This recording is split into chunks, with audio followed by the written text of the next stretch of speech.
Le français perd ainsi sa place de langue de service privilégiée. Il devient une option parmi d'autres, plutôt qu'une évidence, ce qui nuit à son statut de langue commune.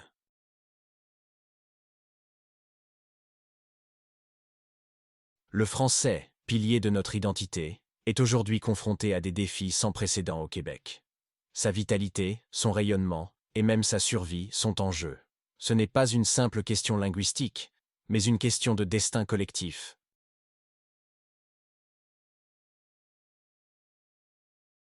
Nous devons comprendre la complexité de cette situation pour mieux y faire face. Il s'agit d'une mobilisation essentielle pour l'avenir de notre nation. Montréal, ville vibrante et cosmopolite, est le cœur battant de la francophonie nord-américaine. Ses rues résonnent de conversations en français, ses institutions portent l'empreinte de notre langue. C'est un héritage précieux, fruit de siècles de persévérance. Pourtant, sous cette apparente vitalité, une menace insidieuse pèse sur le français au Québec. Des signes avant-coureurs nous alertent sur un recul progressif, mais constant, de son usage et de sa prééminence. Le cœur du problème réside dans le déclin du poids démographique francophone. C'est une réalité statistique qui interpelle et exige une réponse urgente. Plusieurs facteurs contribuent à cette érosion. Un faible taux de natalité chez les francophones, l'attrait de l'anglais pour de nombreux nouveaux arrivants et des glissements linguistiques au sein même des familles francophones.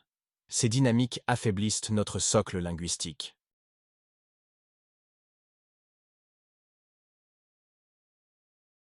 La conséquence directe est un affaiblissement progressif du poids démographique francophone. Notre majorité linguistique, autrefois solide, se fragilise, particulièrement dans les grands centres urbains. Pour y remédier, il est impératif de renforcer les programmes de francisation et d'adapter nos critères d'immigration. Nous devons nous assurer que l'intégration se fasse prioritairement en français, dès l'arrivée. Il est également crucial de soutenir activement la natalité francophone et de valoriser l'éducation en français. Investir dans nos familles et nos écoles est un gage de pérennité pour notre langue. L'usage quotidien du français dans les espaces publics est un indicateur clé de sa vitalité. Or, nous observons une tendance préoccupante au recul de son utilisation spontanée. Les francophones eux-mêmes basculent parfois vers l'anglais, par commodité ou par habitude. Montréal, malgré sa multiculturalité, ne garantit plus systématiquement l'usage du français, et la dominance de l'anglais dans certains secteurs économiques est palpable. Le français perd ainsi sa place de langue de service privilégiée. Il devient une option parmi d'autres, plutôt qu'une évidence, ce qui nuit à son statut de langue commune.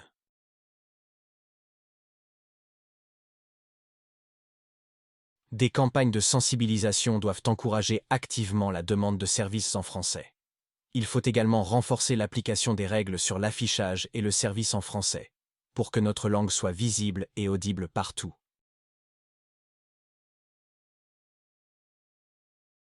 Nous devons cultiver une responsabilité civique partagée pour le respect de la langue. Chaque citoyen, chaque entreprise a un rôle à jouer pour que le français soit la langue d'accueil et d'échange. La dominance de l'anglais dans le monde des affaires est une réalité incontournable. La mondialisation impose souvent l'anglais comme langue de communication internationale.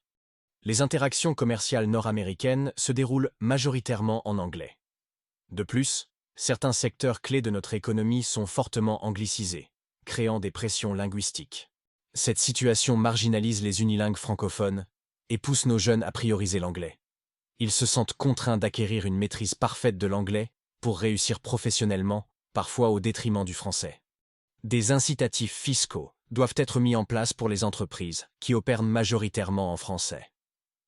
Il faut récompenser celles qui font le choix de notre langue dans leurs activités quotidiennes. Il est essentiel d'exiger une maîtrise du français pour les postes de direction et de leadership. Nous devons également bâtir un écosystème entrepreneurial francophone fort, où l'innovation et le succès se conjuguent en français. Nos écoles sont les premières lignes de défense de notre langue. Elles sont le lieu où se transmettent non seulement les connaissances, mais aussi l'amour et la maîtrise du français. L'attrait des cégeps anglophones est une menace réelle. Le système scolaire dual, déséquilibré, et le sous-financement des institutions francophones contribuent à affaiblir notre réseau éducatif. La conséquence est un déclin des inscriptions dans le système francophone. Cela mène à la formation d'une élite de plus en plus anglicisée, qui risque de s'éloigner de la réalité linguistique de la majorité. Un réinvestissement massif dans nos cégeps et universités francophones est impératif. Il faut les rendre plus attractifs, plus performants et mieux adaptés aux besoins de notre société. Il est temps de plafonner les admissions dans le système anglophone et de réformer notre système éducatif. Le système francophone doit redevenir le choix par défaut, la norme pour tous les Québécois. La culture est le souffle d'une langue, son véhicule le plus puissant. Elle nourrit l'imaginaire collectif et renforce le sentiment d'appartenance. La dominance des plateformes de diffusion anglophones est écrasante. La prévalence de l'anglais sur Internet et les réseaux sociaux, ainsi que la fascination pour la culture populaire nord-américaine, sont des défis majeurs. Cela entraîne une acculturation progressive de notre jeunesse aux références étrangères. La consommation de contenu québécois diminue, menaçant la vitalité de notre propre création culturelle. Un financement massif pour la création francophone est essentiel. Nous devons soutenir nos artistes, nos créateurs et nos producteurs pour qu'ils puissent rayonner et toucher un large public. Il faut imposer des quotas de contenu québécois sur les plateformes numériques.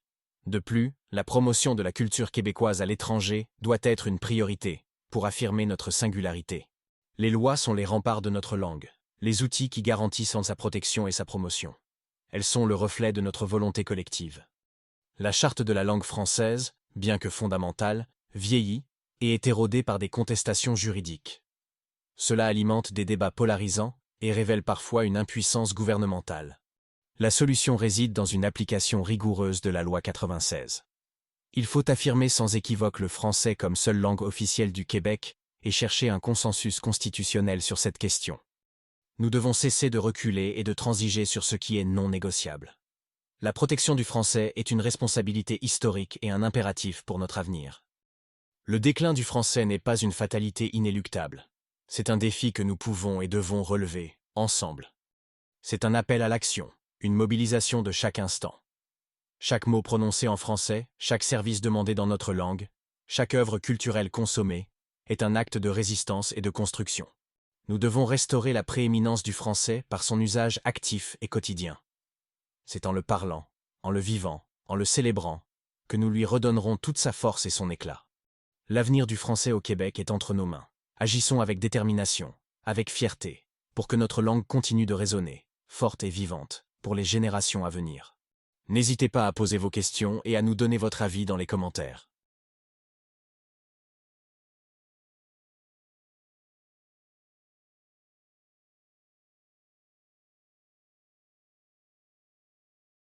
Pensez à partager, à vous abonner et à mettre un j'aime si vous avez apprécié.